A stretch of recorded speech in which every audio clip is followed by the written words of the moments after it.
el Departamento de Ingeniería Eléctrica, específicamente la sección de bioelectrónica aquí en el CINVESTAR. Y el día de hoy nos van a hablar sobre piezas electrónicas, que es como un seguimiento a lo que ya habían hablado anteriormente, que es sensores biocompatibles, sistemas bioinspirados. Entonces es un seguimiento a eso, que desde luego, bueno, se ve muy interesante. Después de su presentación va a haber una sección para que todos los aquí presentes y también que las personas que nos ven en línea puedan externar alguna duda, alguna pregunta que tengan de esta presentación. Sí. Entonces, una vez mencionado esto, pues les vuelvo a reiterar, son bienvenidas y la presentación está siguiendo. Gracias, gracias. Bueno, como ya mencionó, Irari y yo les vamos a presentar el tema de narices electrónicas. Y bueno, ya vamos a empezar. Bueno, el contenido de nuestra presentación, les vamos a dar una pequeña introducción sobre narices electrónicas, la definición, les vamos a hablar un poco sobre el protocolo experimental que seguimos nosotros. Vamos a hablar sobre una técnica que se llama, análisis de componentes principales. Vamos a hablar sobre clasificación, que también es una parte muy importante de los sistemas bioinspirados. Y vamos a tocar el tema de redes neuronales artificiales y redes neuronales convolucionales, que fue algo que en la presentación pasada quedó como un poco, como un tema que íbamos a tocar, ¿no? Entonces vamos a hablar un poco sobre eso. Y bueno, vamos a finalizar con conclusiones, referencias. Bueno, para empezar, vamos a hablar un poco sobre la motivación o sobre lo que nos lleva a hacer uso o a hacer uso de los sistemas bioinspirados, ¿no? Y bueno, en nuestro caso particular, pues bueno, nos enfocamos en la industria agroalimentaria. En la industria agroalimentaria es común que se lleven a cabo tareas, procesos, procedimientos de evaluación objetiva y de autenticidad y calidad de los productos, bueno, alimentos en este caso. Bueno, pues esto debido al aumento en el incumplimiento de normas de calidad y demás, y demás requisiciones que necesitan las corporaciones, las empresas, pues para sus productos, ¿no? Entonces, pues esto nos lleva a una necesidad de una vigilancia constante de los productos. Entonces, bueno, las empresas, las corporaciones, hacen uso o se valen de las técnicas analíticas clásicas, pues para poder analizar sus productos, ¿no? Entonces, bueno, todo esto para poder caracterizar tanto cualitativa como cuantitativamente sus productos y tener una referencia, pues una referencia de si sus productos están de acuerdo al estándar o no, ¿no? Entonces, bueno, las técnicas que comúnmente se utilizan son, bueno, cromatografía líquida de alto rendimiento, bueno, HPLC, mejor conocida, cromatografía de gases y espectrometría de masas. Son como de las técnicas de las que mayormente se valen las empresas para poder caracterizar sus productos y analizarlos y ver que cumplan con la normatividad, ¿no? Y bueno, estas técnicas, pues si bien son pues muy precisas y son muy acertadas, pues bueno, tienen algunas implicaciones, ¿no? Entre ellas están pues los altos costos de operación, métodos de detección complicados, complejos procesos de preparación de muestras y largos tiempos de respuesta.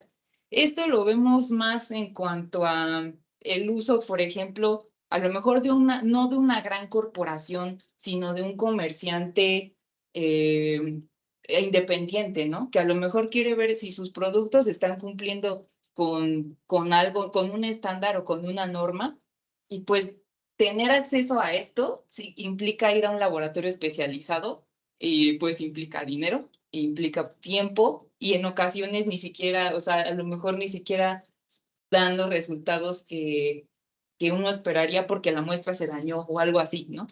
Entonces, una de las alternativas, una alternativa a estas técnicas, pues como ya habíamos mencionado, son los sistemas bioinspirados, son alternativas a las técnicas clásicas de análisis, ya que pues involucran métodos sencillos y confiables de análisis y ayudan a reducir tiempo y costos en esta tarea.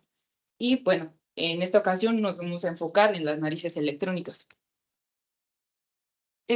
Las narices electrónicas son dispositivos que imitan el sentido del olfato y están compuestas por un conjunto de sensores químicos y un sistema de procesamiento y reconocimiento de patrones adecuados capaz de reconocer olores. Entonces, bueno, aquí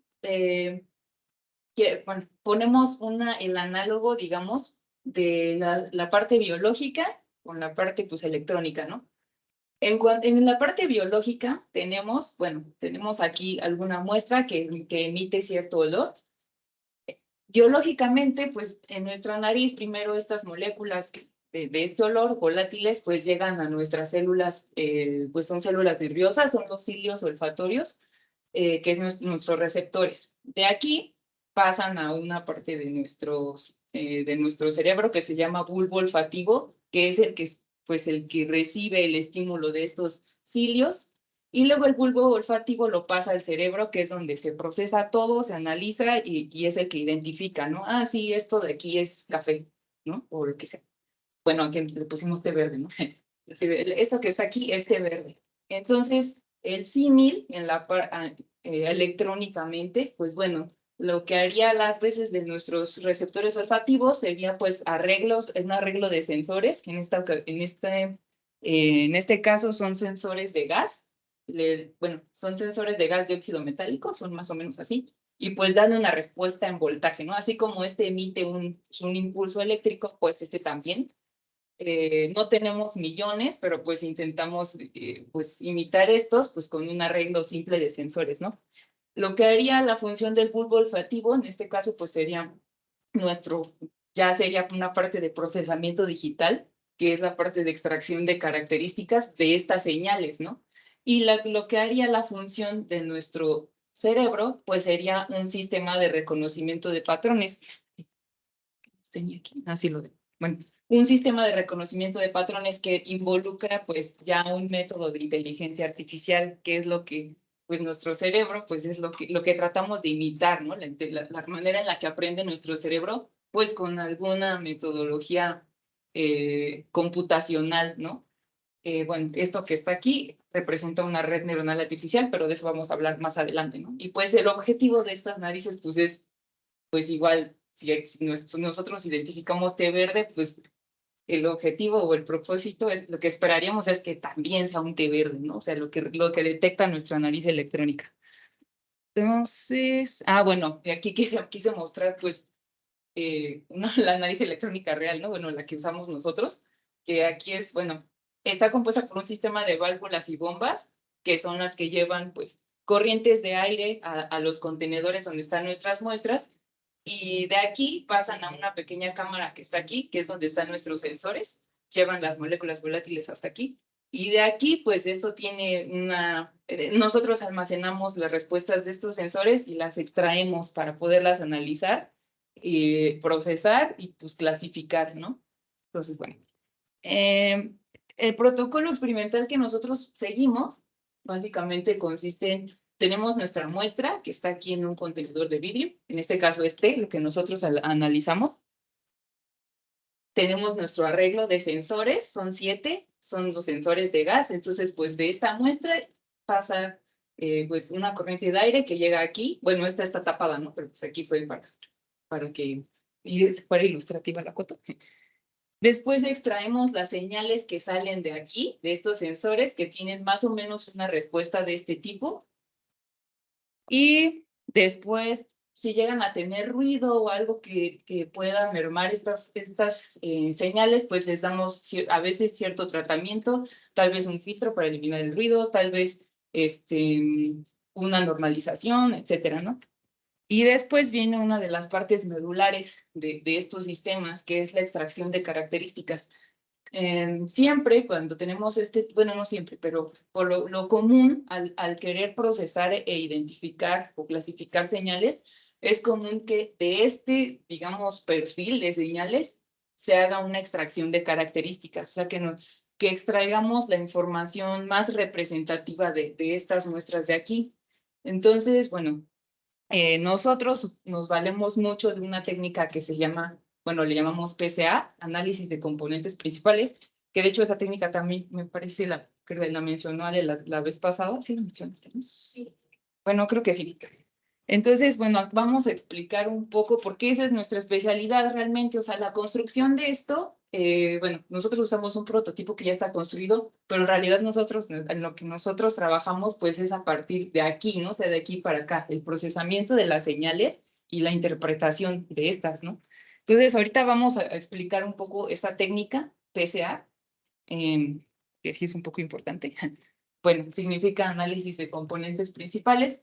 Y bueno, esta es una técnica de procesamiento que nos permite analizar qué tan interrelacionadas están las variables de un conjunto de datos.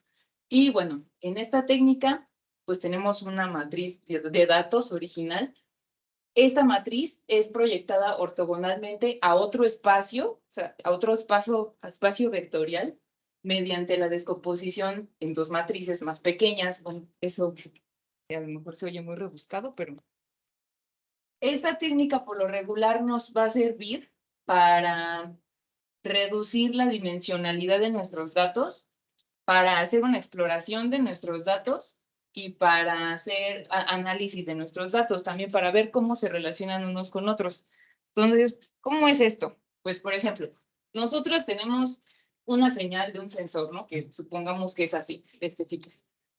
Aquí, bueno, aquí yo lo pongo que es de 0 a 700 segundos, pero en realidad tenemos 3.500 muestras, o sea, porque estamos tomando 5 muestras por cada segundo. Entonces, una señal de estas, que es la señal de un sensor, pues equivale a 3.500 muestras, ¿no? Entonces, esto multiplicado por 7 sensores y multiplicado por 40 test, por ejemplo, pues se vuelve una infinidad de datos y no son tantos, o sea, por lo regular son muchísimos más cuando se trabaja con este tipo de señales. Entonces, si después de esto queremos llevarlo a una red neuronal, pues se hace un embrollo, o sea, se hace un poco complicado, o sea, tratar tantos datos, la clasificación se llega pues, a dificultar un poco, ¿no? Entonces, lo común es que estas 3.500 muestras de un solo sensor se reduzcan, ¿no? Entonces, a eso va la extracción de características.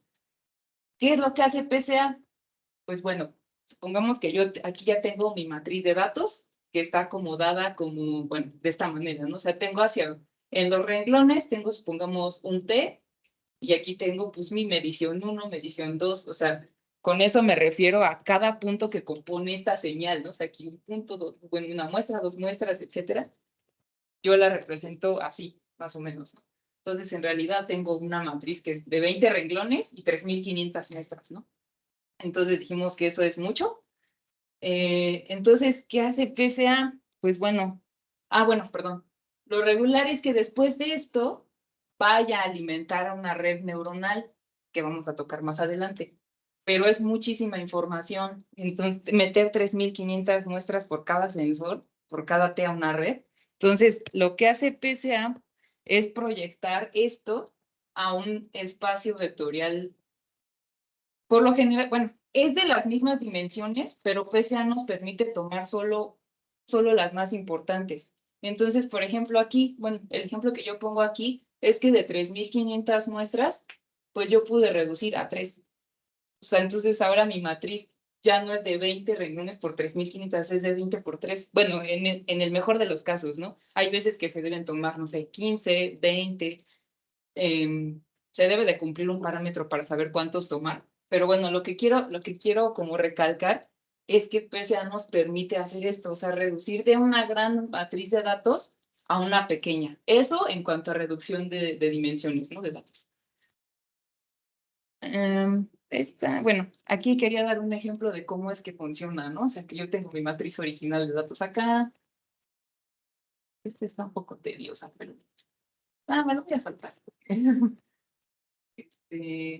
Bueno, ahora, en cuanto a exploración y análisis de datos, dijimos que PCA nos servía para saber qué tan interrelacionados están nuestros datos unos con otros, ¿no?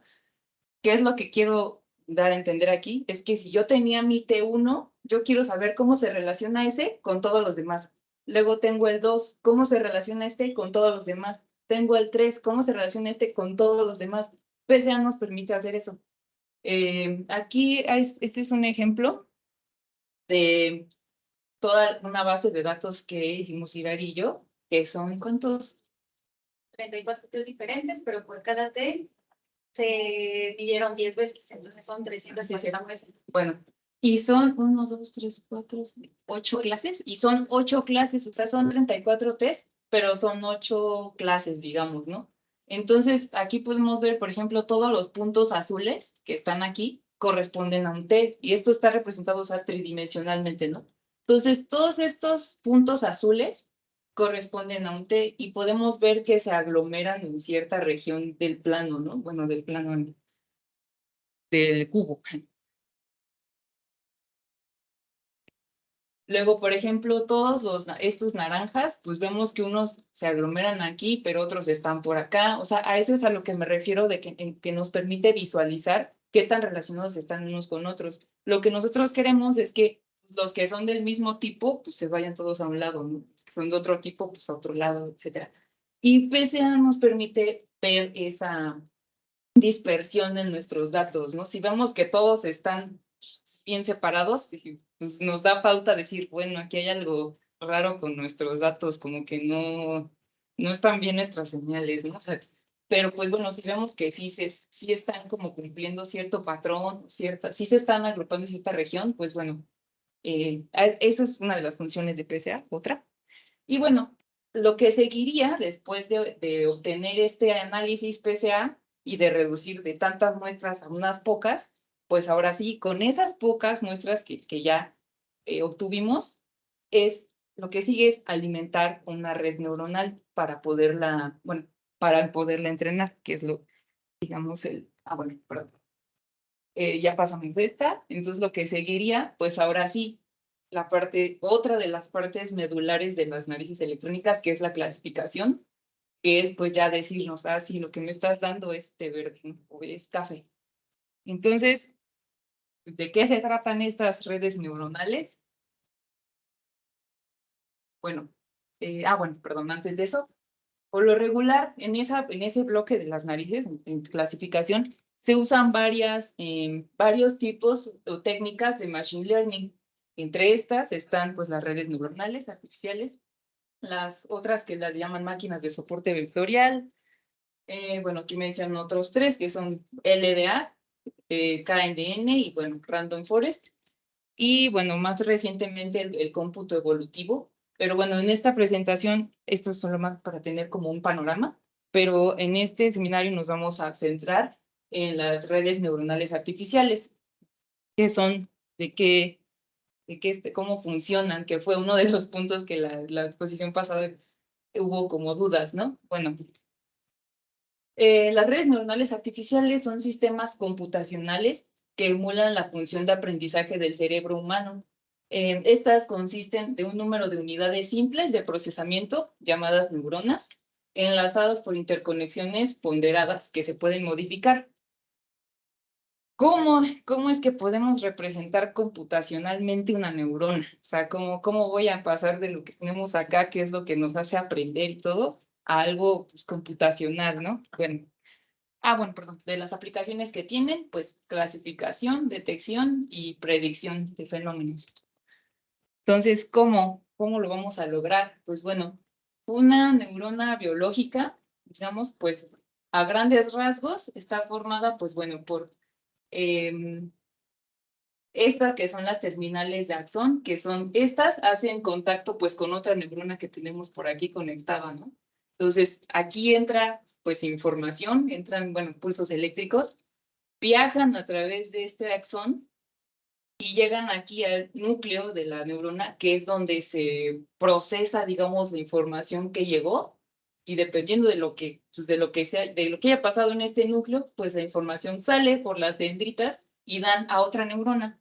Entonces, pues, ese, digamos que es como que el principio de acción de nuestras neuronas, ¿no? O sea, reciben información, la procesan aquí, perdón, pasa por aquí, la procesan en el núcleo y la pasan a otra neurona. Entonces, computacionalmente, lo que nosotros tenemos, pues son, bueno, voy a poner aquí. Bueno, esto de aquí es lo que haría las veces de la terminal del axón. O sea, igual tenemos bueno, aquí estoy representando 2 entradas, pero pueden ser muchas más, por las que va a entrar cierta información. Y esa información va a estar ponderada por estas W1 y W2. Esto de aquí, bueno, es como lo que sería pasar por el axón, ¿no? O sea, entra la información aquí, pasa por aquí, se lleva ciertas cosas que tiene aquí la neurona, pues igual, esta es una sumatoria, es lo que haría las veces del axón, y llegaría a otro, o sea, aquí otro bloquecito, que es, bueno, esta F representa una función, es lo que haría nuestro núcleo de aquí, ¿no? O sea, ver qué hacer con esa información, cómo la va a procesar, y pues enviar una salida, ¿no? Lo mismo aquí. Bueno, ahora aquí. Estas Ws, bueno, ya en una neurona artificial, son pesos. Las X, pues son entradas. Esta B significa vías. Después vamos a hablar un poco de eso. N, pues bueno, esta N de aquí, pues es lo que sale de esta sumatoria, que en realidad, bueno, ahorita lo voy a poner. F es una función, no sabemos qué función, cualquiera. Puede ser lineal, no lineal, como sea.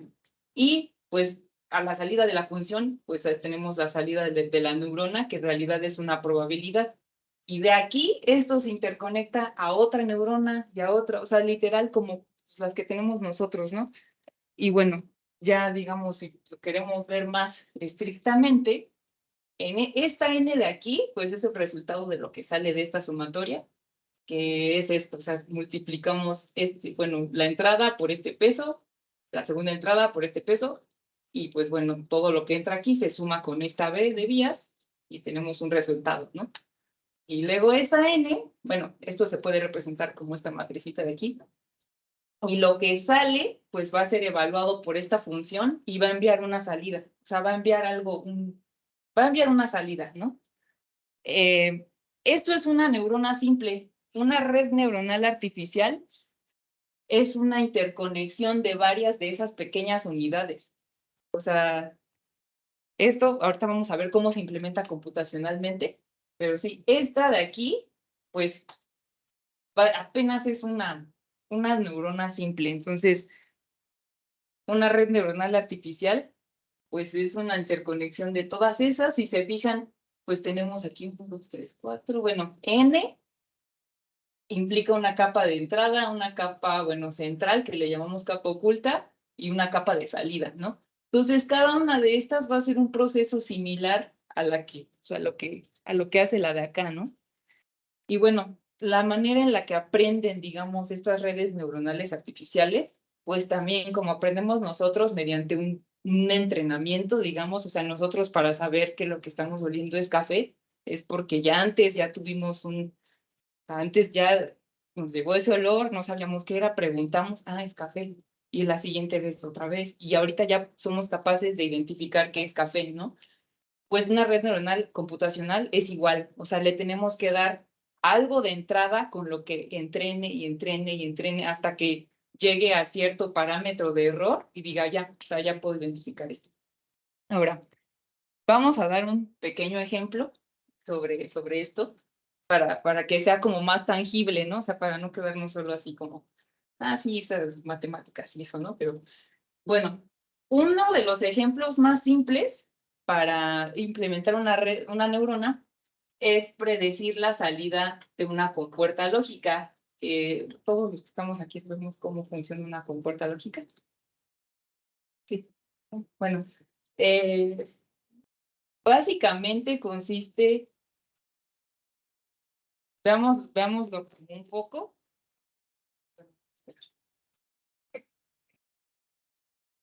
¿Cómo lo puedo explicar? Bueno, básicamente consiste en un pequeño sistemita que le vamos a dar 2 entradas. Estos ceros es como si tuviera un switch apagado, el 1 es como si tuviera un switch prendido, y dependiendo de esta combinación, pues esta donde tengo la salida, en esta compuerta de aquí, pues si tengo mis 2 switches apagados, voy a tener un 0 en la salida, o sea, un foco apagado. Si tengo esta combinación de switch, uno apagado y uno encendido, en la salida voy a tener un foco encendido, y etcétera, ¿no? Bueno, así hasta el final. Y esta es otra, ¿no? Bueno, esta es otra variación de ese sistema. Entonces, ¿Mande? Espiral, es como un poco de escalera, ¿no? Ajá. Tenemos un switch arriba y un switch abajo. Sí. Si los dos están apagados, pues está apagado el foco. Exacto. Si uno de los dos está encendido, pues está encendido el foco. Exacto. Bueno, fue como de las primeras pruebas que se hicieron en una neurona artificial para ver si sí nos da, o sea, como de, yo le voy a meter 2 entradas a mi neurona y si va a entrenar y después de ajustar todos sus parámetros, pues la neurona debe predecir qué salida voy a tener ante tales entradas, ¿no? Entonces, bueno, va a ser una neurona simple como la que ya presenté y en este caso esta función que está aquí implementada es una función escalón, o sea, va a hacer esto, si nosotros le metemos un 0, pues va a mandar el valor a 0 y si le metemos un 1, pues va a mandar el valor a 1, ¿no? Entonces, bueno, me voy a salir tantito de la presentación. No sé si se ve lo de... Sí. ¿Sí? A ver, ábrelo. Ábrelo. Ajá. Tenemos que recorrerlo. Como si fuera una... Entonces, para verlo más tangible, o sea, que no se quede solo en el diagrama. Bueno, aquí tenemos una representación de eso que acabamos de ver en la presentación, o sea, lo que está... Ay. Bueno, no se ve, pero lo que estamos aquí tratando de ver es que, bueno, tenemos igual una entrada. Ante estas entradas, esperamos que nuestra neurona vaya a predecir una salida, ¿no? A ver. Entonces, aquí lo que queremos dar como a entender, ay, no veo la flecha, ya está. Lo que queremos dar a entender es que, por ejemplo, iniciamos, ahí tengo mi entrada, o sea, que es la tablita de verdad que estaba dibujada antes. Tengo una salida, que también pues es la salida de la compuerta AND. Y si se acuerdan, teníamos pesos, teníamos unas W que eran pesos. Esos pesos son iniciados aleatoriamente. Y tenemos igual unos vías, que si se acuerdan era lo que entraba por abajo de la neurona. Entonces eso también es aleatorio. Y decíamos que nuestra red iba a ser una sumatoria, ¿no? De esos pesos, más ese vías. Y después lo que salía de eso iba a ser evaluado por una función, que dijimos que era una función de escalón. Entonces lo que hacemos aquí, ¿no? Y bueno, así de inicio, nuestra neurona con esos datos que tiene y con esas operaciones que realizó, su salida es esta. No sé si se acuerdan que la tabla de verdad que teníamos era, bueno, la salida era 0, 0, 0 y 1. Entonces, pues esta salida está mal, ¿no? O sea, tengo aquí 4 unos. ¿Qué hace la neurona? Se tiene que ajustar, aprender, pues, y entrenar hasta que logre esa salida. Entonces, pues va a entrar en un proceso iterativo. Perdón, aquí. En el que va a repetir el mismo proceso, la misma operación, la misma operación, la misma operación, hasta que el error que haya entre esa salida, o sea, entre su salida y la real, sea 0. Entonces, por ejemplo, aquí, pues a ver, vamos a ver cuántas veces lo hace. Creo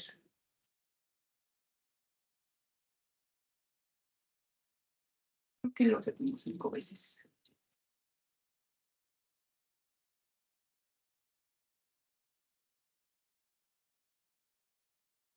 Sí.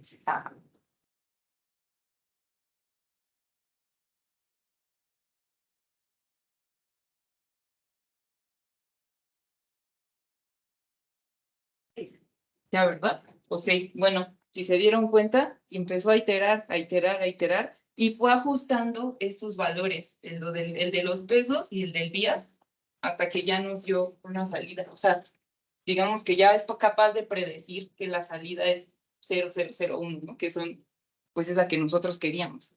Entonces, eso es una simple neurona, pero una red neuronal, pues hace este proceso, pues con N neuronas, con N capas, y con N datos de entrada, ¿no?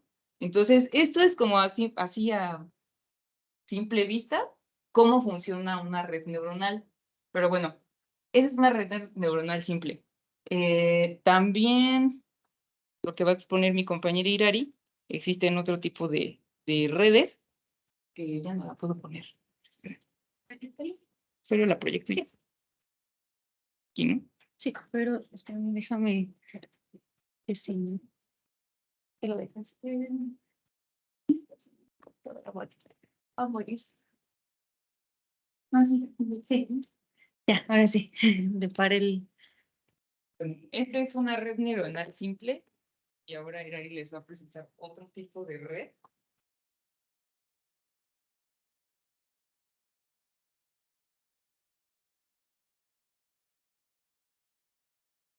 Bueno, ya como mi compañera lo mencionó, existen diferentes metodologías o modelos para clasificar. Una de ellas es las redes neuronales convolucionales. Estas redes empezaron a agarrar mucha fuerza en la actualidad. Y bueno, yo les voy a explicar cuáles son sus principios, cuándo se inventaron y qué funciones o qué operaciones están aquí en las redes neuronales convolucionales. Bueno, estas redes son un tipo de red neuronales profundas o comúnmente se dice que pertenecen al deep learning y pertenecen a aquellos modelos que tienen aprendizaje supervisado. ¿A qué voy con el aprendizaje supervisado? Es que para que la red nos entregue una salida, nosotros tenemos que decirle qué es lo que deseamos obtener. Tenemos que darle un objetivo. Este tipo de redes comúnmente se utilizan para procesar audio, imágenes, video y ya si queremos darle una aplicación, por ejemplo, en la medicina, se utilizan mucho para la tomografía computarizada para reconocer tumores. Estas redes, o la primera vez que se implementaron, fue en 1989, realmente es reciente su creación, y fue por el francés Jean LeCun. Él lo que propuso, tenía una base de datos donde agarraba los códigos postales de Nueva York y entonces él quería procesar estas imágenes, pero quería hacer un procesamiento de la imagen, no quería, no sé, ponerlo todo, no quería utilizar redes neuronales artificiales como las que les acabamos de mencionar, él quería procesar por completo la imagen. Entonces, en 1989 lo logran. En ese artículo, si no mal recuerdo, utiliza 4 capas convolucionales, que más adelante les voy a explicar a qué va con esto. Y bueno, en la actualidad es considerado el padre de las redes neuronales convolucionales.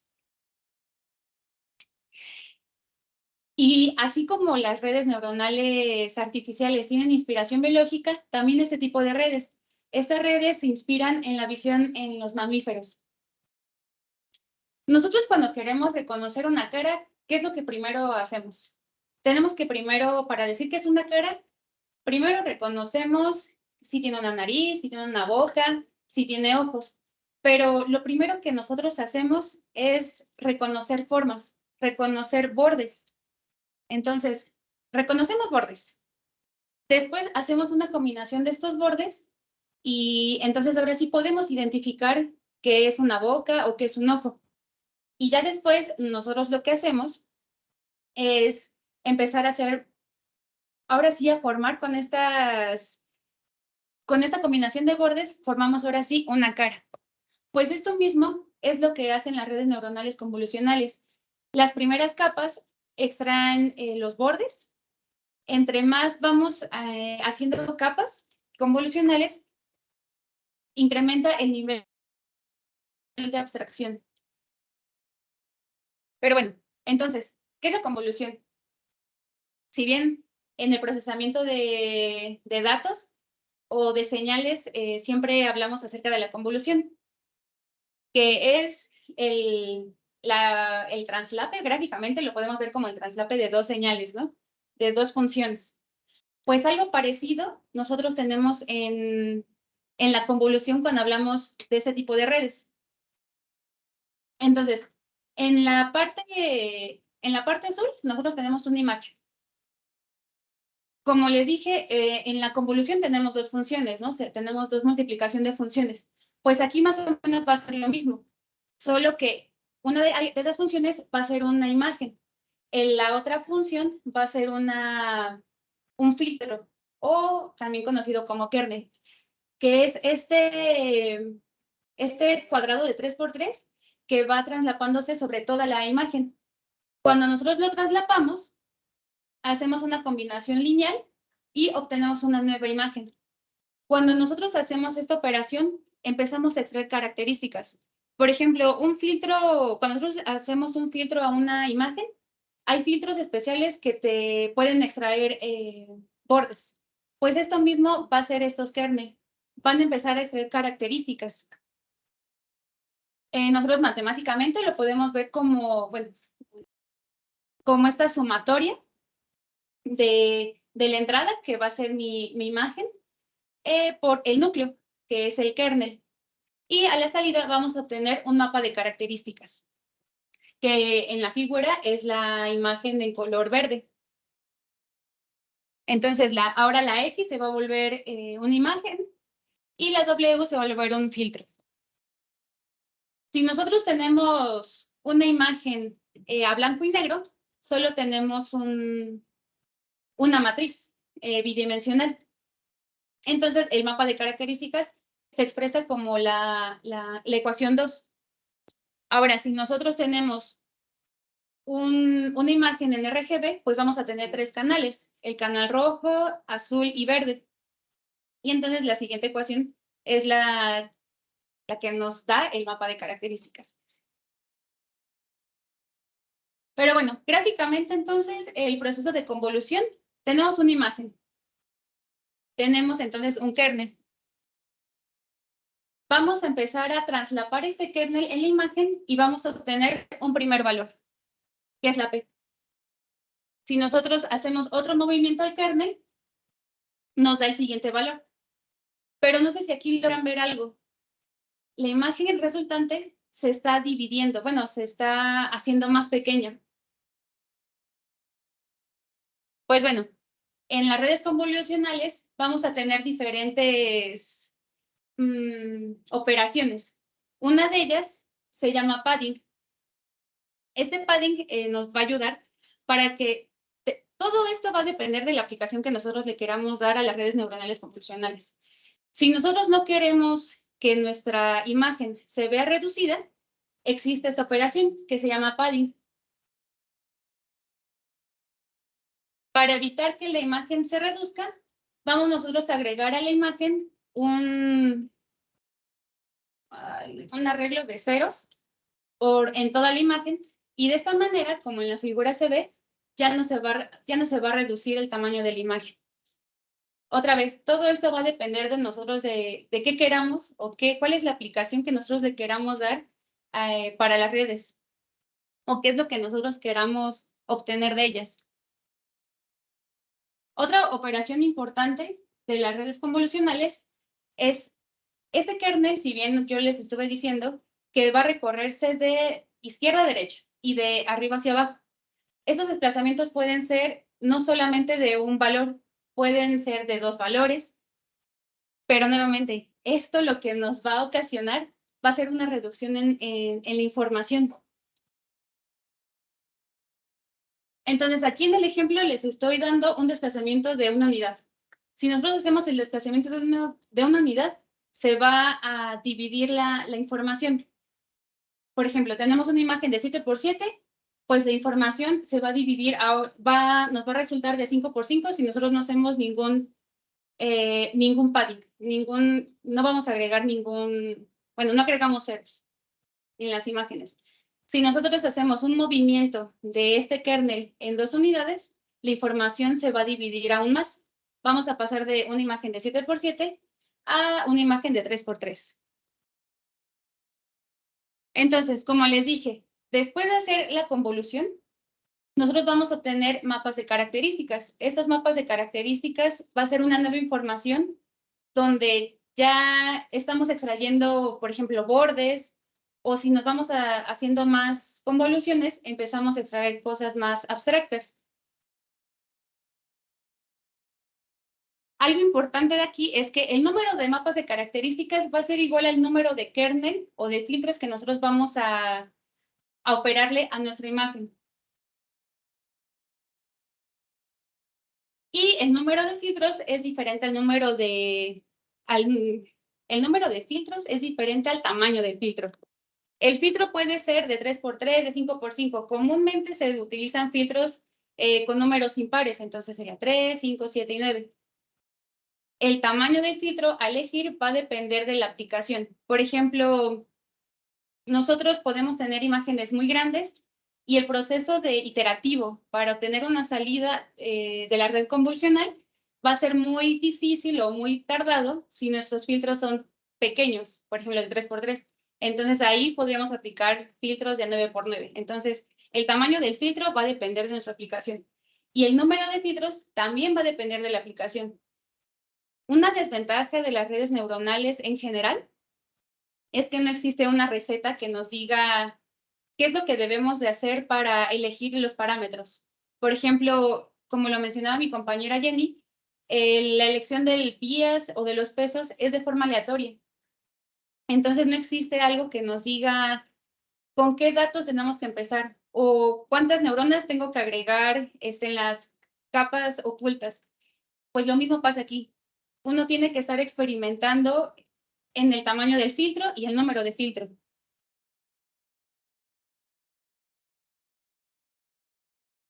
Bueno, después de que nosotros hacemos nuestra capa de convolución, vamos a tener que aplicar una capa de una función de activación. Al igual que lo mencionó anteriormente Jenny, ella utilizaba una función de activación escalón, pero existen de muchos tipos. Por ejemplo, tenemos sigmoidal, tangencial, softmax. Hay otras que se llaman, por ejemplo, ReLU. Y en las redes convolucionales, a diferencia de las redes neuronales que les acabamos de explicar, se utilizan nada más o comúnmente dos tipos, que son softmax, que se utilizan al final de las redes, y en esta parte del medio, después de aplicar una convolución, se aplica una función llamada ReLU. Esta función solamente nos va a dejar valores positivos y los valores negativos los va a convertir en cero, o los va a asignar en cero. Entonces, por ejemplo, aquí tenemos una imagen y podemos ver que una vez que nosotros aplicamos la capa de ReLU, de la función de activación ReLU, los valores negativos se van a hacer cero. Y esto a lo mejor y tiene un poco de, como que es entendible, porque al final de cuentas una imagen, pues siempre tenemos valores positivos, ¿no? Pues casi nunca trabajamos con valores negativos en cuanto a imágenes. Otra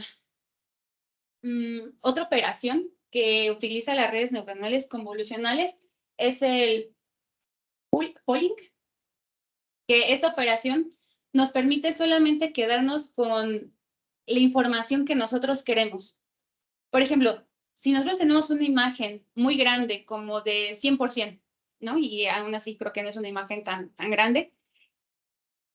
Al igual que en las redes neuronales, lo que buscamos es extraer características, pero quedarnos solamente con la información importante para que nuestros clasificadores puedan hacer puedan clasificar correctamente. Entonces, si nosotros tenemos mucha información, le va a costar a la red hacer este trabajo. Entonces, lo que hacemos es aplicar una capa de pooling, que esto lo que va a hacer solamente se va a quedar con aquella información importante. Entonces, esta capa nos va a reducir la información, nos va a reducir el tamaño de la imagen. Tenemos o se utilizan comúnmente dos métodos, que es el max pooling. Este método lo que va a hacer, solamente nos vamos a quedar con el elemento de mayor dimensión, y el average pooling, que nos va a hacer un promediado de este filtro. Por ejemplo, aquí podemos ver que tenemos un filtro de 2x2, ¿no? Entonces, en nuestra imagen original, vamos a hacer como ese segmentado y solo nos vamos a quedar con el valor mayor en el caso de max pooling, y en el caso del average pooling, vamos a hacer un promediado de la información. Entonces, si nosotros tenemos una imagen de 4x4, esta imagen se va a reducir a la mitad. Entonces, vamos al final vamos a tener una imagen de 2x2. Esto no es, Estas operaciones que les acabo de mencionar es como una receta. Forzosamente se deben de hacer a la hora de construir una red convolucional. Pero existen ciertas variantes. Una de ellas es normalización baja. Este tipo de normalización nos va a ayudar a centrar y normalizar los datos antes de que entren a la función de activación y después para que vuelvan a entrar a otra capa convolucional. Finalmente, entonces, podemos decir que para nosotros poder construir una red convolucional, vamos a tener tres tipos de capas. La convolucional, donde ahí nosotros podemos hacer el pooling y el padding de ceros. La siguiente que va a ser una normalización back. Y por último, una capa de una función de activación ReLU. Entonces, una vez ya mencionado todas estas operaciones que tienen las redes neuronales convolucionales, así es como se ve en general una arquitectura de una red convolucional. Vamos a tener una imagen de entrada. Esta puede ser una imagen a blanco y negro, bueno, en escala de grises, o a colores. O puede tener N capas. Esto es algo por lo que se está utilizando mucho este tipo de redes, porque puede ser uso de imágenes o de datos con N dimensiones. Entonces, tenemos nuestra imagen de entrada. Vamos a empezar a hacer capas de convolución que van a involucrar a los filtros, a las funciones de activación y al muestreo. Nosotros podemos agregar el número de capas convolucionales, tanto los queramos, y finalmente, ya una vez que tenemos esta abstracción de los datos, vamos a meterlo a una red neuronal convencional, a una red neuronal multicapa, como las que les acaba de mencionar esta Jenny, para finalizar ahora sí con una función de activación que les había mencionado, softmax, y ahora sí tener una clasificación. Y bueno, también aquí les traemos un ejemplo para usar una red neuronal convolucional. Vamos a hacer uso de una base de datos que se llama NMIST, que es como lo que hicieron cuando desarrollaron este tipo de redes. Se hacen uso de muchos números escritos por gente, y entonces lo que se quiere hacer al final es hacer una clasificación del 0 al 10, perdón. Entonces tenemos imágenes de 28 por 28, por 1, porque son a escala de grises. Vamos a aplicar una capa convolucional con 8 filtros. Estos filtros van a tener un tamaño de 3 por 3. No se va a hacer ningún padding de ceros, entonces, perdón, sí se va a hacer un padding de ceros, entonces la imagen se va a conservar, el tamaño de la imagen se conserva con un stride o un desplazamiento de 1. Después se va a aplicar una capa de normalización y con una función de activación ReLU. Al final, lo que nosotros vamos a obtener van a ser 8 mapas de características. Cada uno de estos mapas de características va a tener un tamaño de 28 por 28. Después se va a aplicar una operación max pooling. Entonces nos va a dividir nuestra imagen. Nos va a dividir nuestra imagen a la mitad porque vamos a utilizar un filtro de 2 por 2. Entonces, de 28 por 28, vamos a pasar una imagen de 24 por 24, conservando los 8 mapas de características. Nuevamente, se aplica una capa convolucional, pero ahora en lugar de tener 8 filtros, vamos a tener 16 filtros, nuevamente con un tamaño de 3 por 3. Queremos que se conserve este tamaño de la imagen, entonces hacemos un padding de ceros, hacemos un desplazamiento de 1 por 1, nuevamente una normalización back y una función de activación ReLU, para obtener 16 mapas de características con un tamaño de 14 por 14. Se aplica otra capa de max pooling, lo que va a dividir nuestras imágenes de 14 por 14 a 7 por 7. Nuevamente tenemos 16 mapas de características. Finalmente vamos a aplicar otra capa convolucional, pero ahora con 16 filtros, dando resultado a 32 mapas de características. Ya una vez teniendo estos 32 mapas de características con un tamaño de 7 por 7, vamos a hacer como un aplastamiento de la información. Entonces vamos a obtener 1568 datos que van a ser metidos a una capa densa con 8 neuronas en ella para tener ahora sí una salida que nos va a hacer una clasificación de 0 a 9. Nosotros en el laboratorio utilizamos el software de MATLAB y bueno, se hizo pues esta red en MATLAB y lo que nosotros aquí estamos observando en color rojo es cómo va decayendo en nuestra función de pérdida, cómo nosotros vamos acercándonos al error que nosotros deseamos y en color azul nosotros podemos ver cómo va avanzando nuestras iteraciones y vamos alcanzando una exactitud que nosotros queramos. Lo que nosotros queremos es que la exactitud sea lo más cercano al 100%. Y bueno, si observamos, después de la época 4, aquí, podemos ver que ya alcanzamos una exactitud del 100%. Y bueno, ahora sí, ya por último, regresando a las narices. En el laboratorio lo que nosotros estamos trabajando actualmente, utilizando redes convolucionales, se desarrolló una arquitectura para hacer una clasificación de 9 clases de test. Y bueno, esta es la arquitectura que se está siguiendo. Podemos ver que se están utilizando 5 capas de convolución y 3 capas de Max Pooling. Y ya en la sección de red neuronal multicapa tenemos 3 capas densas.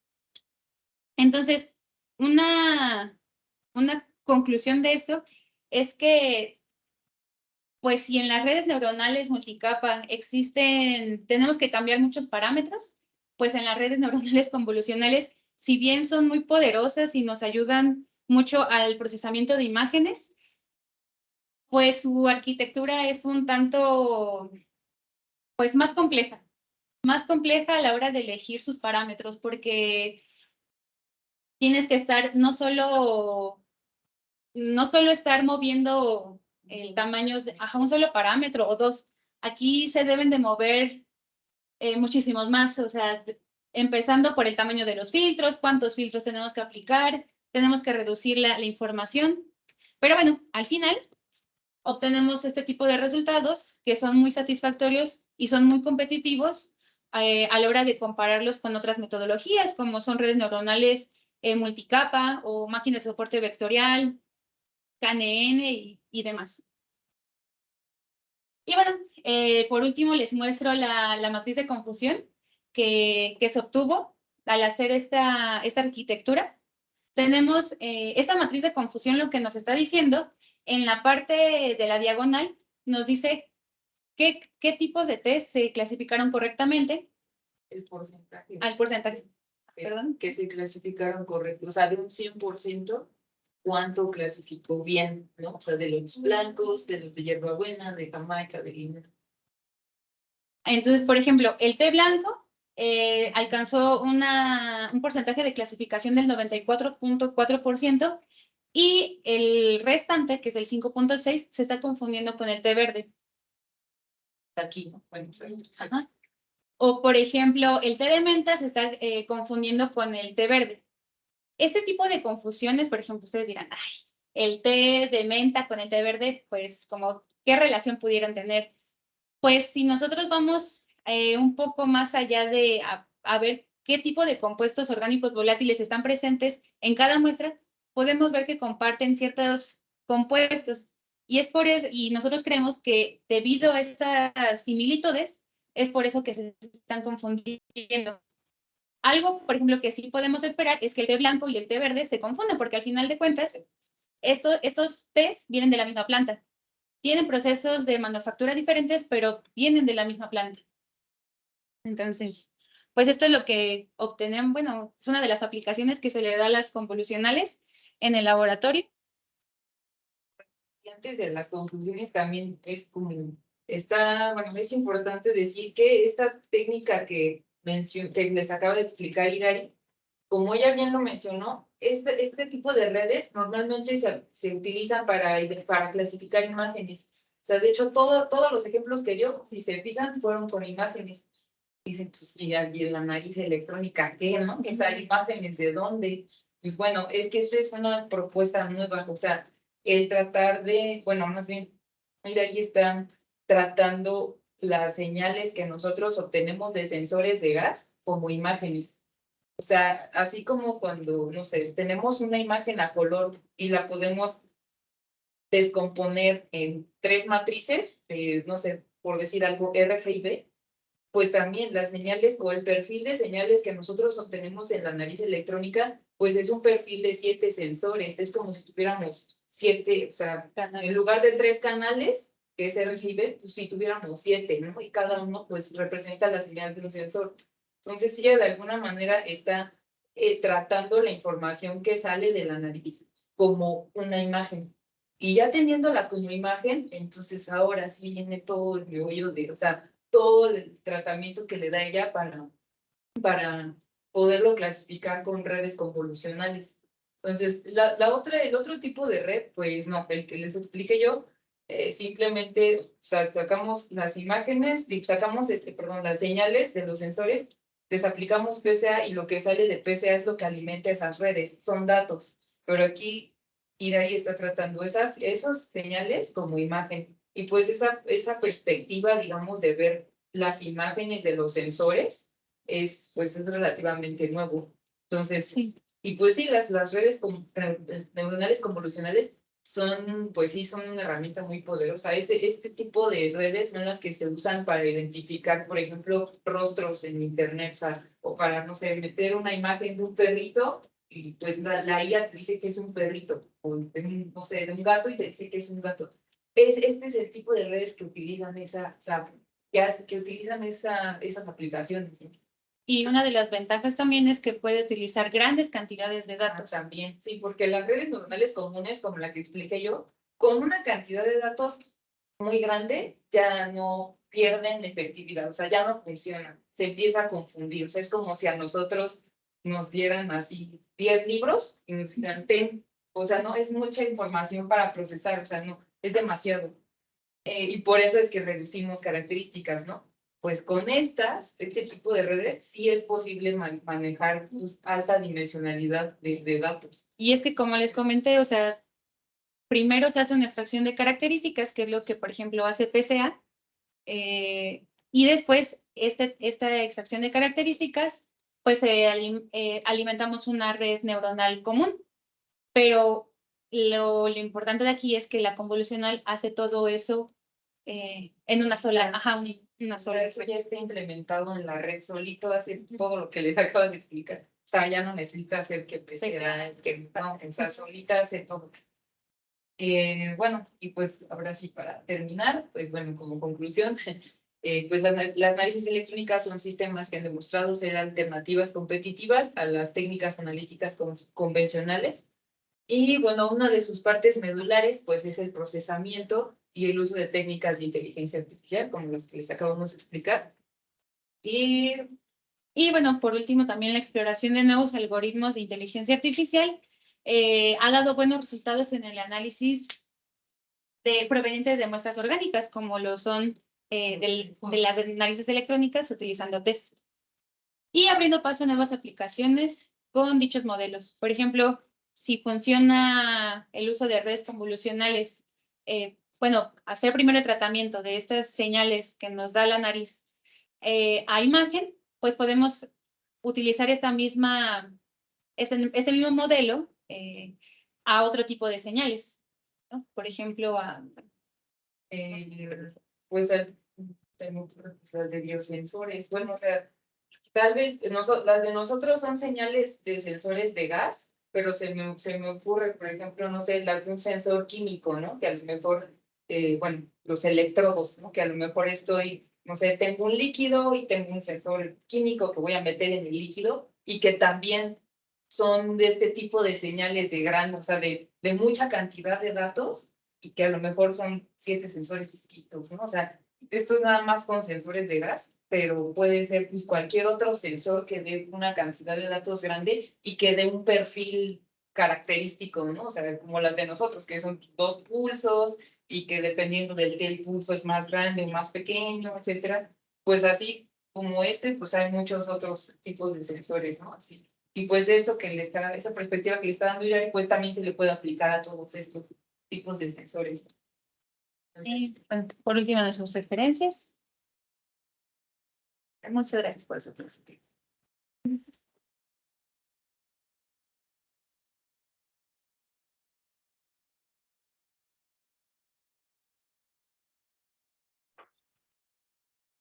Muchas gracias por su presentación. ¿Le apago el audio? Sí, por favor. Sí, permítame un momentito. Pasamos a la sección de preguntas. ¿Ya? Ok. A ver, ¿con quién empezamos? Nosotros por adelante.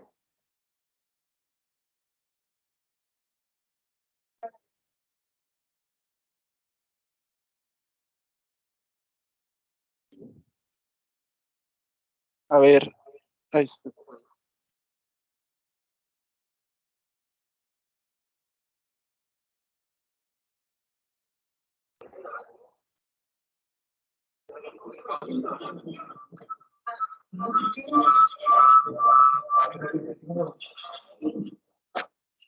a ver, listo, creo que ahora sí ya nos escucha.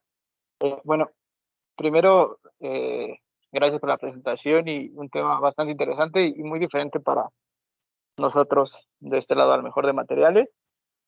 Yo tengo unas preguntas sobre la primera parte de la presentación con referencia a lo que es PCA.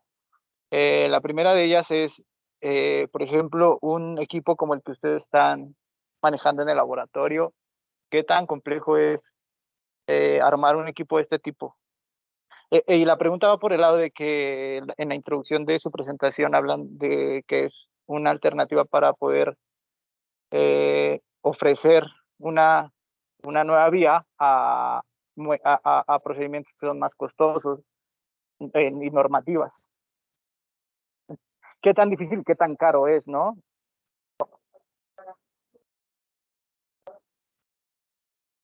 Ajá.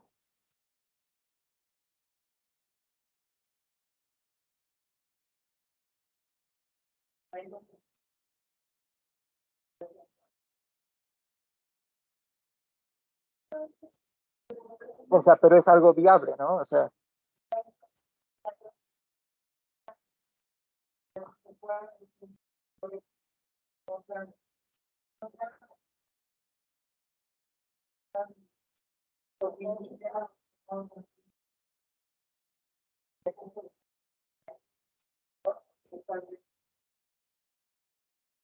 ok.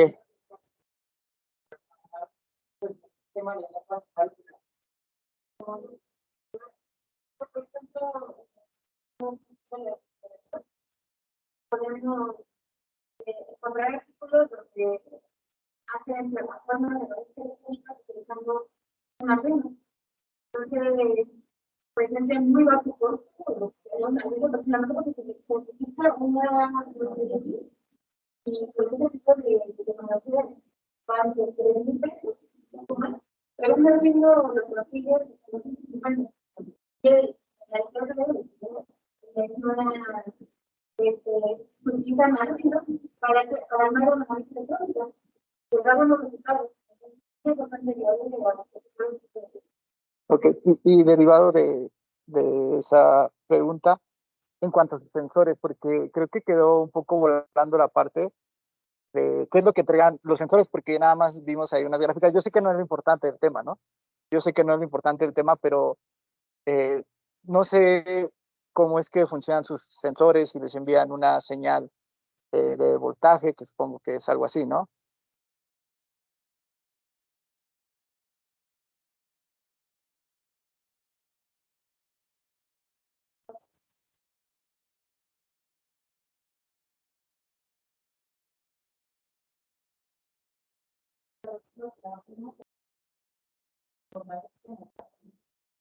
Ajá.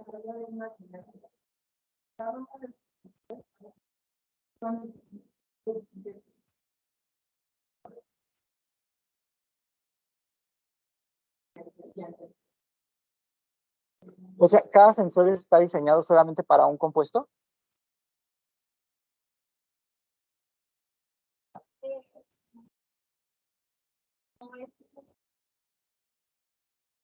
Cualitativo.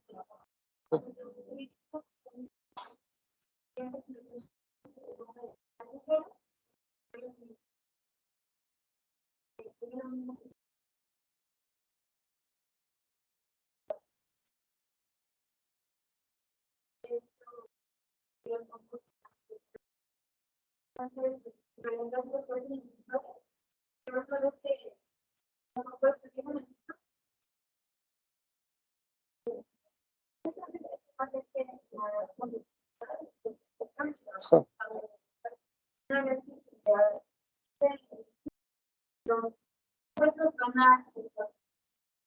De software.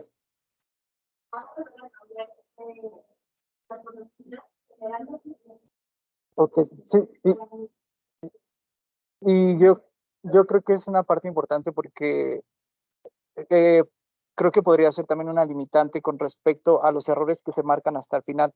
Por ejemplo, entre dos tests que son muy similares, tal vez un sensor que no esté detectando esa diferencia entre ellos dos, eh, les esté haciendo falta para poder cubrir esa falta, ¿no? Y a lo mejor nunca van a poder.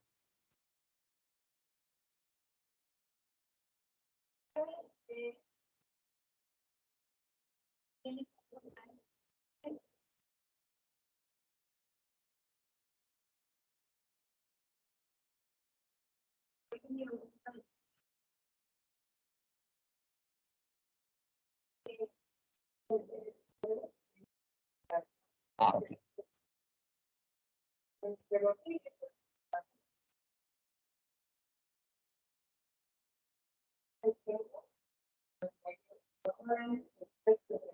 Sí.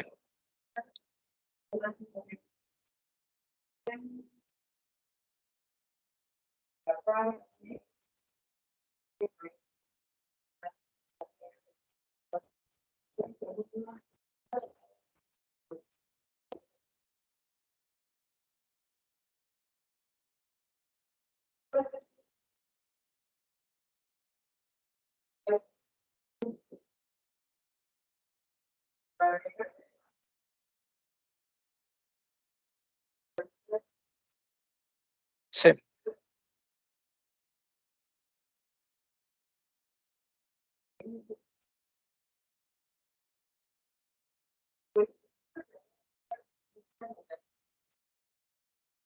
No estaba diseñado para eso.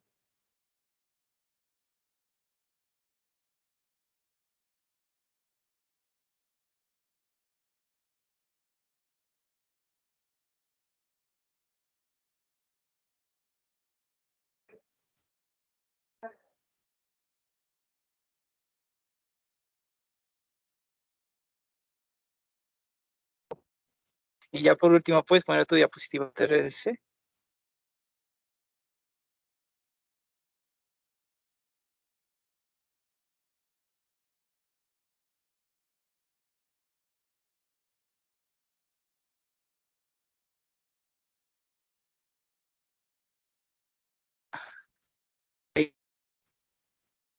Creo que hay un error con tu compuerta AND.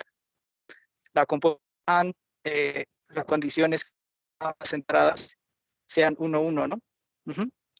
Sí, entonces creo que hay un error, ¿no? Y bueno, pues ya.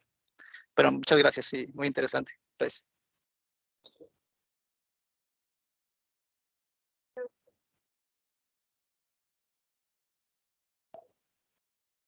Recuerden también que nuestros invitados en línea también pueden participar levantando la mano. Ok, continuamos. ¿Ven? Bueno, muchas gracias por la presentación. Estuvo muy interesante. Mi pregunta era más o menos relacionada con la que hizo mi compañero sobre, bueno, tenía que ver eso, ¿no? Con los sensores y por ejemplo, si metiéramos, ustedes meten una muestra específica de cada té o mezclan solo una. Si ustedes mezclaran 50% de té verde y 50% de otro té, ¿cómo creen que sería?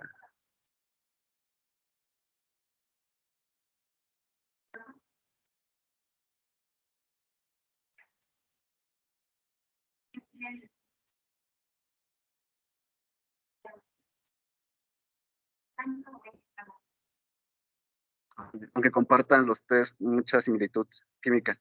Bueno, la mayoría, ¿no? Y en cuanto a que ustedes mencionaban que era como enseñarle a, por ejemplo, a un niño, ¿no? A mostrarle a un niño a colocar objetos o algo así. Cuando ustedes introducen la señal, ustedes le dicen cuál es la señal eh, promedio o la señal correcta, por así decirlo, o hay alguna forma de decirle que es exactamente la señal que él debe estar considerando como correcta, porque varía bueno, supongo que varía entre muestra y muestra, aunque sea del mismo té, o es la misma.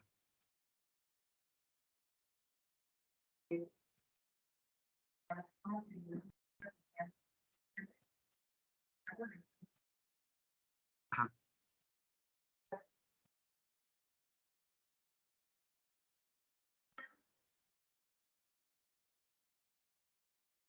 Y hay un margen de error que también ustedes le introducen ahí.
Ok, no más gracias.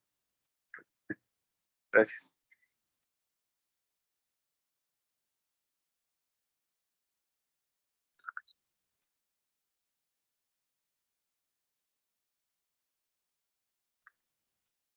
Continuamos con Paul. Gracias. Está muy interesante el tema y desde luego, bueno, es algo que aquí no se trata mucho, ¿no? Sobre todo hablando de las redes neuronales. Y bueno, tengo algunas preguntas que son muy natas. Una es, bueno, y complementando con la pregunta de Luis, que era igual una duda que yo tenía y que, bueno, contestaron. Nada más que quisiera hacer un paréntesis, ¿no? Que a lo mejor en el costo es algo relativo, por así decirlo, porque cuando las empresas venden un equipo de laboratorio, pues una cosa es lo que cuestan los componentes y otra lo que te cobran exactamente, ¿no? Y va todo el conocimiento, la ingeniería en su caso, y sobre todo la programación, que es los derechos de autor y bla, bla, bla, que es en donde muchas veces hasta se puede triplicar el costo, ¿no? Dependiendo de la complejidad o qué tan actualizado está. Entonces, eso sí, es algo que nada más hago el paréntesis porque sí el costo pues sería algo relativo, pero lo que importa es, yo creo eso, que es algo de vanguardia y que tiene una aplicación que ustedes, bueno, están afinando, ¿no? Y y bueno, en las preguntas que tengo son una, bueno, son dos, pero una parte a la siguiente, ¿no? ¿Cómo es físicamente el proceso, cómo hacen ustedes las pruebas? O sea, ¿cómo hacen que esa nariz electrónica huela, por así decirlo? O sea, ¿cómo es el proceso físicamente? Y eso me lleva a la segunda pregunta de cuál es la resolución que pueden tener, o sea, la cantidad mínima de que pueden censar. Ajá.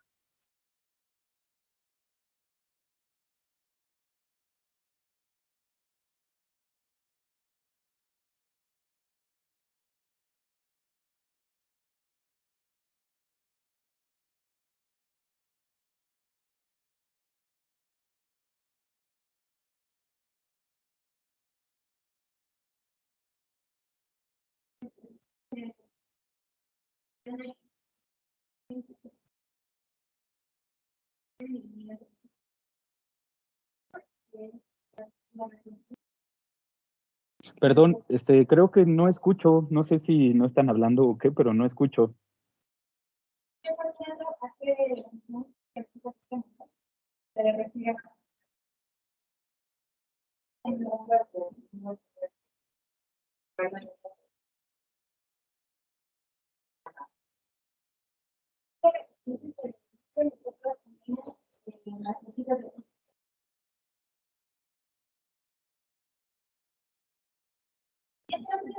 Cuando nosotros encendemos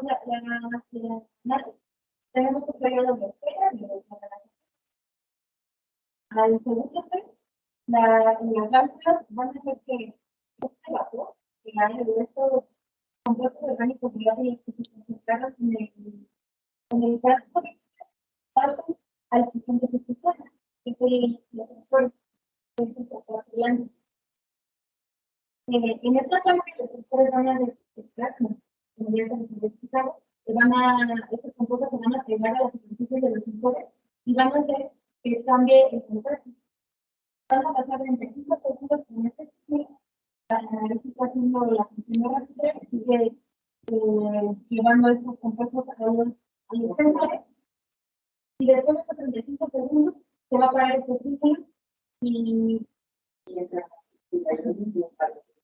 entonces ahora los compuestos orgánicos volátiles se van a despegar de la superficie de los sensores, ocasionando que nuevamente la sensibilidad se afecte.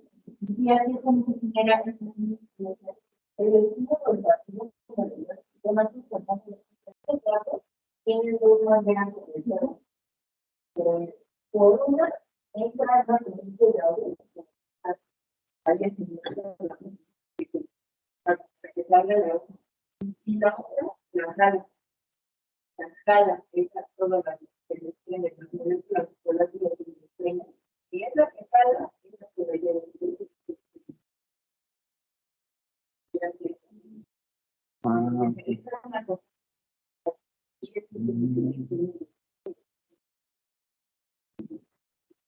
Ok, ok. Muy interesante. ¿Y cuál es la resolución, la cantidad mínima que podrían medir ahí?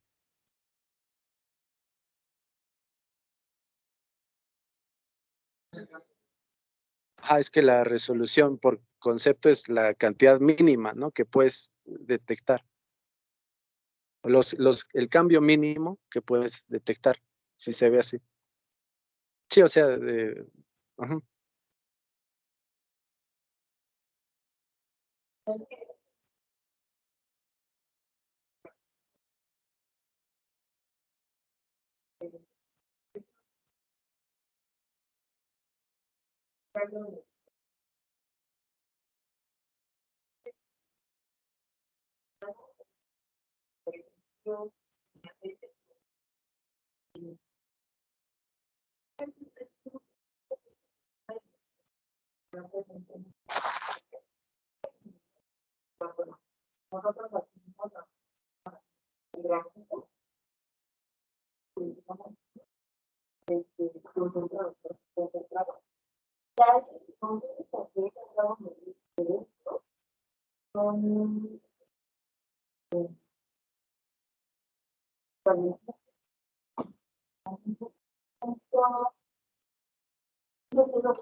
A detectar.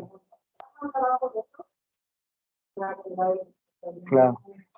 Porque a lo mejor el conflicto que tienes entre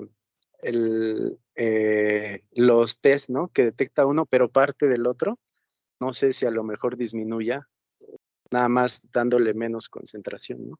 No lo sé, pero bueno, sería cuestión de ver.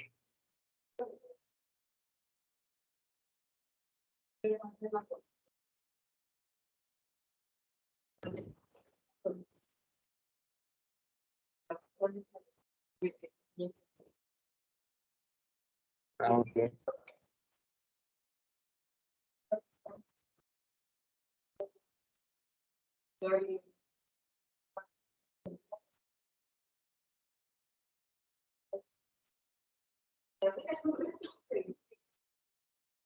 Sí, claro, siempre hay nuevas cosas, ¿no? Para afinar, o sea, no se para en esto, más con el avance de la tecnología, del procesamiento y demás.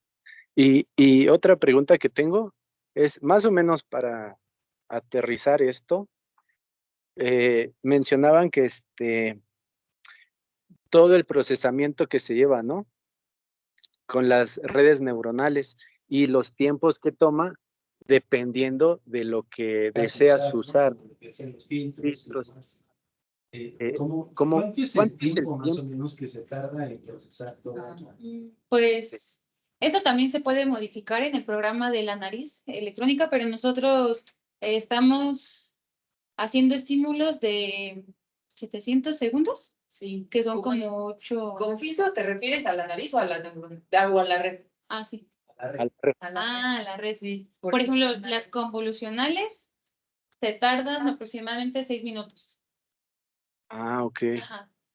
Dependiendo, ¿no? Es que depende, ajá, exacto. Exacto, es que es muy, sí, de hecho, sí. De hecho, esa es una como característica de las redes neuronales, son muy, tienes que estar haciendo muchos ensayos, prueba de error, y hasta que la atinas como a la arquitectura correcta, ya, ¿no? Claro.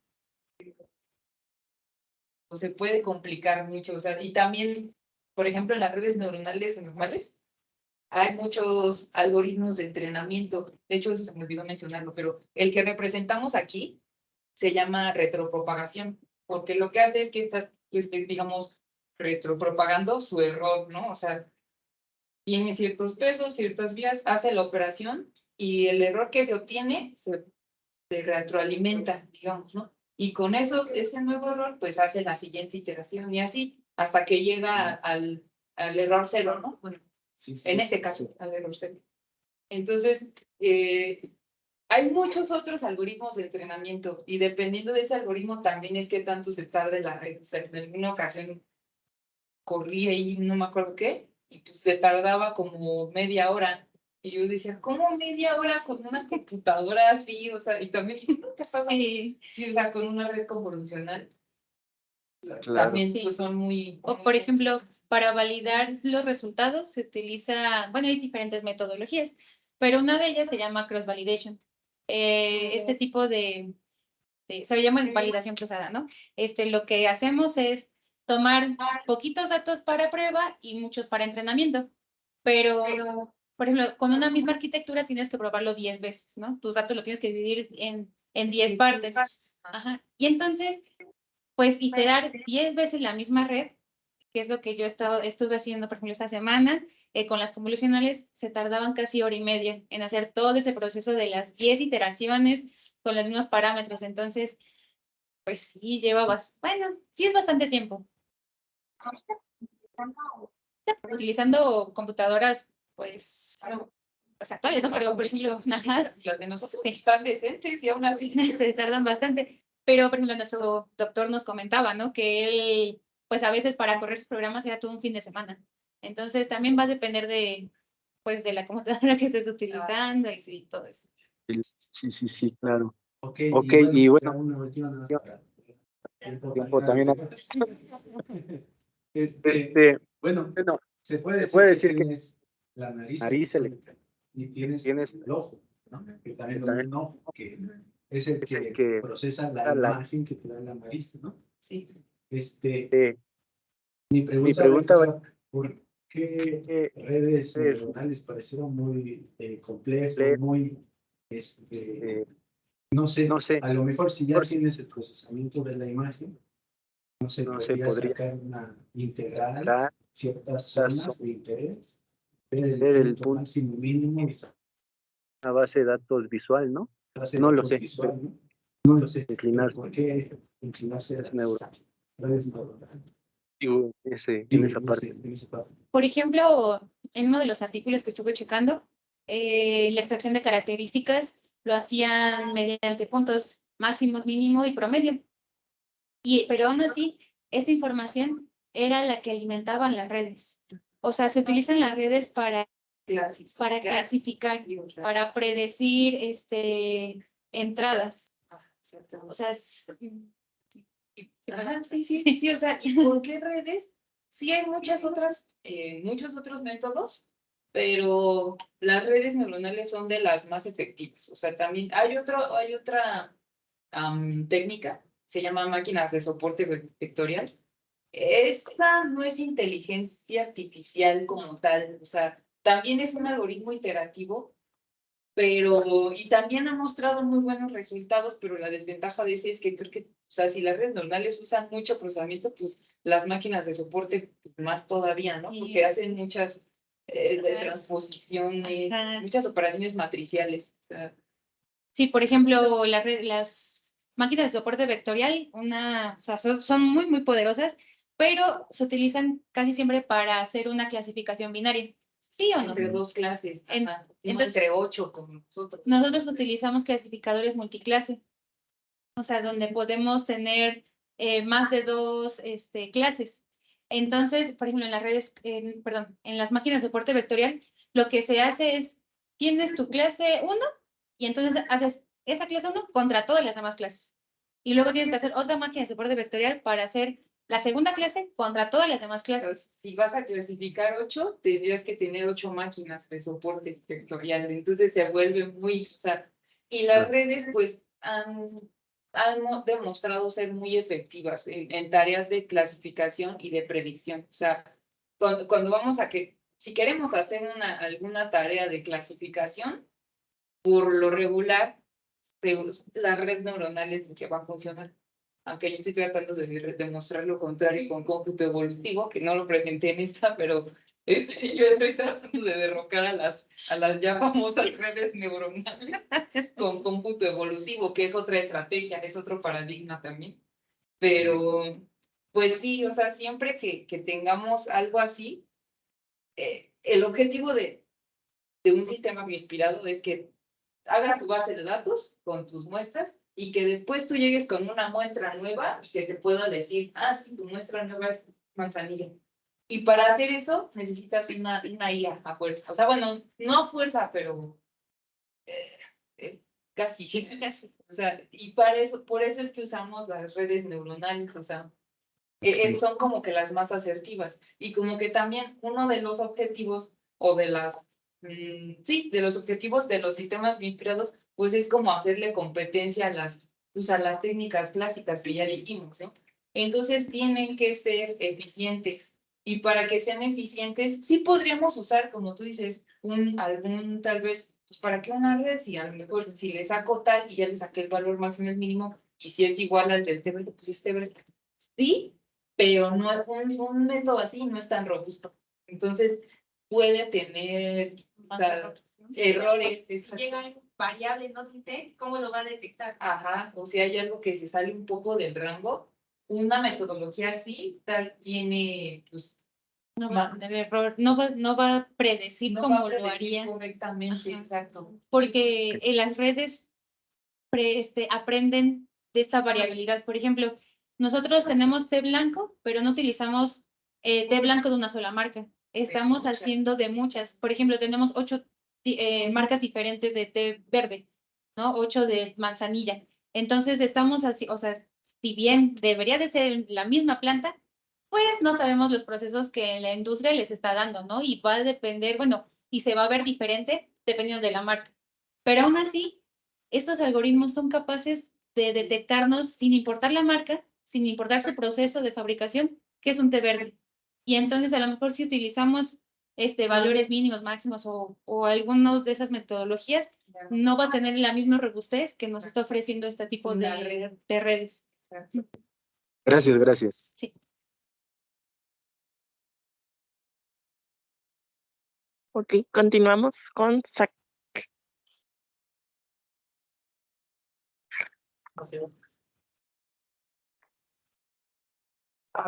Está muy interesante su plática y despierta muchas inquietudes, ¿no? Una de las cosas que me llama mucho la atención es, bueno, tratándose de sistemas bioinspirados, ¿cómo, si nos pueden explicar tantito cómo es que se conforma el sistema de sensores propios de una nariz? Pues bueno, más o menos aquí lo... Sí. Ese está, creo. ¿Está? Sí. Ah, pues esa es la que está. Ajá. Bueno. Sí, así es. Así que. Bueno, en realidad nuestra nariz, digamos, nuestros sensores nerviosos de la nariz son estos. Bueno, son algo como esto, se llaman cilios, los cilios olfativos, que están en nuestra mucosa. Nosotros tenemos pues, millones de esos, ¿no? O sea, y tenemos, ninguno es específico, digamos, a algo así como de, sí, este detecta tal, ninguno tiene una especificidad así de, este detecta alcohol, este tal. No, o sea, en realidad nosotros cuando interpretamos un aroma, o sea, cuando decimos, sí, esto es café, es porque justamente, o sea, es el conjunto de lo que todos esos cilios mandaron al bulbo olfativo, ¿no? O sea, en realidad es una sumatoria, digamos, de las señales que mandan estos cilios al bulbo olfativo y después pues, lo que el bulbo olfativo interpreta y le manda al cerebro, pues es donde nosotros ya decimos, sí, o sea, es café, ¿no? Porque digamos, todo este conjunto de cilios reaccionó así a este aroma, o reaccionó de esta otra manera a este otro aroma, ¿no? O sea, en realidad es complejo, de hecho. ¿No hay especificidad? No, según yo. Es lo mismo con los perros, por ejemplo. Nada más la diferencia es la cantidad o la densidad que tienen. Según lo que recuerdo es que lo que, por ejemplo, diferencia de los humanos de los perros es el bulbo olfativo. El bulbo olfativo de los perros es muy grande y el de nosotros es muy pequeño en comparación, por ejemplo, de los perros. Y eso es lo que hace que los perros tengan la capacidad de, pues, de un mejor olfato que de los humanos. Y es que el bulbo olfativo es el que va, o sea, es como que el intermediario entre las células que tenemos en la mucosa con el cerebro.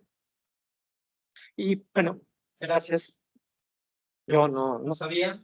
Y lo siguiente, bueno, una de las cosas que me gusta mucho es la aplicación, el modelo de utilizar sistemas de identificación de patrones. En este caso, pues, todo el rato fue identificación de patrones y hacer que el sistema de cómputo identifique patrones, asociarlo con una propiedad. Sí. Y entonces la siguiente inquietud que me queda es escalable. O sea, ahorita se están manejando 7 sensores, ¿no? Es escalable, evidentemente, pues están limitados por un conjunto de recursos y a lo mejor capacidades tecnológicas, ¿no? Seguramente habrá otro tipo de detectores que podrán tener resultados, a lo mejor en términos de potenciales equivalentes, pero y además, pues suena, ¿no? Que es así como que escalable, agarran, en lugar de cargar 7, le ponen uno en paralelo que tiene otros tantos y pues pueden volver a atacar, ¿no? Patrones. Es un patrón en lugar de ser una matriz de 7, con un conjunto de respuestas temporales modificadas para poder tener profundidad de análisis, pues ya suena que siguiendo esos patrones lo pueden hacer así. Esto que utilizan y mencionaban, ¿no? Que es lo que ocupan ahorita las inteligencias artificiales, como por ejemplo el Lens, ¿no? Para identificar imágenes de Google Lens.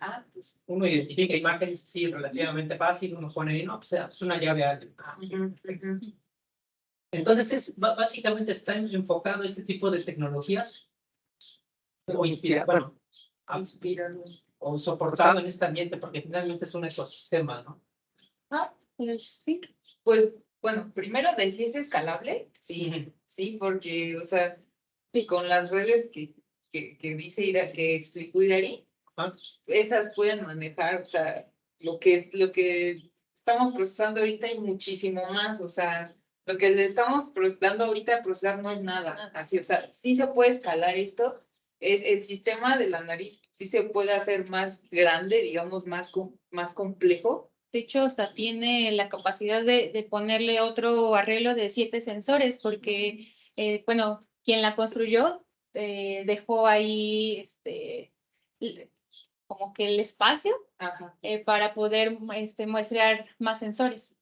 Entonces, sí es capaz de hacerse más grande y más específica. Y en cuanto a procesamiento, pues también, o sea, sí se puede hacer más complejo y se puede hacer incluso más específico, ¿no? O sea, mejorar su eficiencia, por ejemplo, al hacer un análisis cualitativo, ¿no? O sea, si ahorita a lo mejor Irari con eso, que con esa base de datos que nosotros estamos usando ahorita, pues Irari está obteniendo eficiencias de clasificación mayores a 90, que ya es mucho, porque también eso es algo, una característica importante de las redes.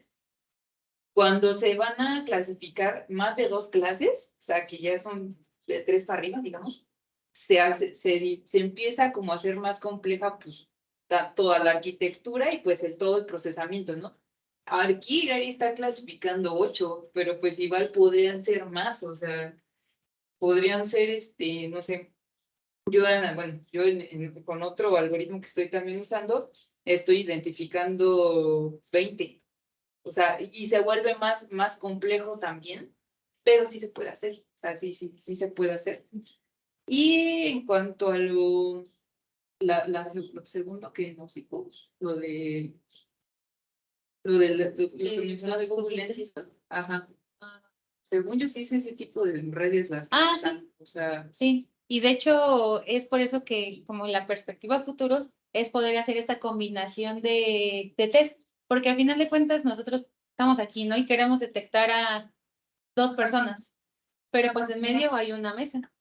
Entonces, pues la red debería de ser capaz de detectar a las 2 personas y a la mesa. Y es lo mismo que se busca, que si nosotros combinamos los 2 test, sea capaz de detectar a estos 2 test o a lo mejor 3. O sea, sí. Bueno, y ya nada más para terminar, de test, pues de pronto me da mucho la curiosidad por los test, ¿no? Y cuando busco test de diferentes tipos, la base que encuentro en todos los ingredientes, aparte del saborizante artificial, pues es té verde. Ah, sí. Y siempre toda la base es té verde y a partir del té verde le echan lo que sea, ¿no? Pero la base es té verde, entonces sí, la necesidad de utilizar y resolver mezclas, pues se ve así como que muy... Sí, aquí la base de datos que estamos utilizando se eligieron test puros, ajá, combinación. Pero sí está bien interesante. O sea, sobre todo, por eso es que lo aplicamos, digamos, como al control de calidad, ¿no? Digo, no es que nosotras le estemos llevando su control de calidad a nadie, pero, o sea, se llegara, digamos, en un momento a usar como para, a ver, tú, empresa pequeña, tienes tu té que le estás agregando tanto de saborizante de tal y tanto de tal. Pues a ver si es cierto, ¿no? O sea, dame tu té, lo evalúo y pues a ver si es cierto que le estás poniendo tanto de azúcar y tanto de, bueno, no azúcar, pues no sé, tanto de conservador, tanto de saborizante artificial y tanto de té verde, ¿no? Pues para ver si sí, o sea, y si no, pues no, mira, o sea, pues no. Y de hecho, algo que notamos ya viendo las señales de los test es que hay ciertas marcas que en comparación con otras te dan perfiles muy, muy pequeños. Prácticamente estamos midiendo aire. Sí, como si no tuviera nada. Ajá. ¿Qué pasó? ¿No? O sea, o sea, Lax. Normal también. Intervalo. Es prácticamente te dan una señal plana, o sea, no hay un cambio en el voltaje. Bueno, muchas gracias, está muy interesante. Gracias.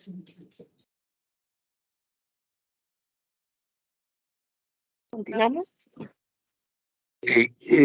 Me parece muy interesante la presentación. Aunque ustedes se centraron básicamente en los algoritmos y el procesamiento de los datos. Tengo la inquietud en términos generales que, y también tengo entendido que esa es la idea en general para ustedes, es puede manejar estos datos de una forma integral. Por ejemplo, la vez anterior hablamos de imágenes visuales, de colores, etcétera, etcétera, que sería básicamente parte de la identificación de diferentes productos. Llámese té, llámese cualquier otra cosa. ¿Qué tan integral es este mismo tratamiento? Digamos, lo que ustedes están haciendo es una imagen sensorial de aromas. Ajá. Si en lugar de aumentar el número de detectores, aumentaran otra imagen que fuera de colores, por ejemplo, y podríamos pensar en la siguiente, que sería la de, por ejemplo, de pHs, de sabores, es básicamente. Este software o este tratamiento lógico de los datos que simplifican de alguna forma el análisis que los lleva a identificar ciertos tipos de test, etcétera, etcétera, podría ser simplificado o hecho más eficiente solamente por el integrar y qué tan viable sería la integración en ese sentido. Pues de hecho con el uso de redes neuronales convolucionales sí es posible agregar una imagen extra que al final de cuentas pues la computadora lo ve como una matriz. Una matriz de datos. Entonces yo ahorita por ejemplo, bueno, en el trabajo que se está haciendo se tienen siete capas, ¿no? En lugar de tener 3 como en el RGB, pues se tienen 7 que son los 7 sensores. Entonces, si nosotros le agregamos una imagen extra, pues serían 8 o 10, ¿no? O 10 por el RGB, ajá. Entonces, sí es viable utilizar, es que esto es lo bonito de utilizar este tipo de algoritmos de las convolucionales que nos permiten utilizar grandes cantidades de datos para entrenar en comparación a otras metodologías como máquinas de soporte vectorial o redes neuronales convencionales. Entonces, sí es viable y seguramente si nosotros le estamos dando más información para entrenar, va a mejorar la clasificación y hasta puede mejorar el tiempo. El tiempo computacional. Y también en cuanto a lo que usted nos comenta, de hecho, esa idea o esa idea de combinar ojo, nariz y lengua, por ejemplo, ya es una idea también que ya en algún momento ya estuvo en el laboratorio. De hecho, pues en algún momento también, pues fue como el objetivo de algunas, sí, o sea, en algún tiempo un estudiante sí tenía ese propósito, o sea, de combinar ojo, nariz y lengua, pero sí es una tarea un poco, bueno, sí es mucho tiempo. Claro, más. Entonces, nada más se enfocó en uno de los 3, ¿no? Se enfocó en ojo, pero de hecho sí, o sea, yo creo que en un futuro, tal vez no muy lejano, sí va a ser como una, proyecto de alguien, o sea, ya juntar los 3 y obtener pues un perfil más, amplio, ¿no? O sea, de una muestra, que es como, digamos, como si fuera un catador electrónico, ¿no? O sea, pues ya tienes la perspectiva de color, ya tienes la perspectiva de aroma, y pues también la de sabor, ¿no? Y pues todo, digamos, Un solo producto. en uno solo y pues todo objetivamente, ¿no? O sea, medido por un sensor, ¿no? Digamos. Entonces, pues ahí en el laboratorio ya están como que las perspectivas de ojo y nariz y pues lengua, según yo también, bueno, nuestro asesor ya ha trabajado con lenguas electrónicas, que es como... Es una cuestión de detectores, ¿no? Sí, claro, es el símil de ¿Qué tipo de información le vas a alimentar a tu sistema? Y de esos 5 lo puedes aumentar o puedes ajustar a que sean, no sé, 3 de aroma y 2 de, no sé, de alguna otra cosa. Sí.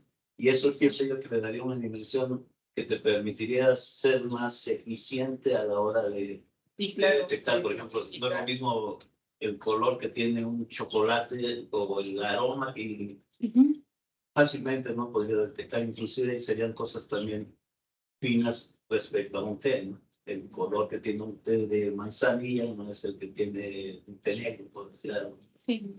Y todo así por el estilo, aumentaría un poquito la versatilidad, que es básicamente parte de todo este rollo, ¿no? Sí. Y así. Muy bien, pues felicidades. Muchas gracias.